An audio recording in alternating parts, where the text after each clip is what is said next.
കിഴവി അല്ലെങ്കിൽ കിളവി എന്ന വാക്ക് പ്രായമായ സ്ത്രീകളെ അപകീർത്തിപ്പെടുത്തുന്ന രീതിയിൽ ഉപയോഗിക്കുന്ന ഒരു വാക്കാണെന്ന് ഈയിടെ ഹൈക്കോടതി ചൂണ്ടിക്കാണിക്കുകയുണ്ടായി.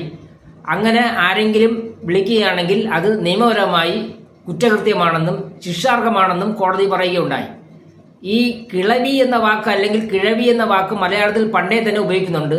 യഥാർത്ഥത്തിൽ ഇതിൻ്റെ വരവ് തമിഴിൽ നിന്നാണ്. തമിഴ് വാക്കാണ്. തമിഴിൽ തന്നെ വളരെ പ്രാചീനമായ സംഘ കാലഘട്ടം മുതൽ തന്നെ ഈ വാക്കുണ്ട്, കിഴവി എന്ന വാക്ക്.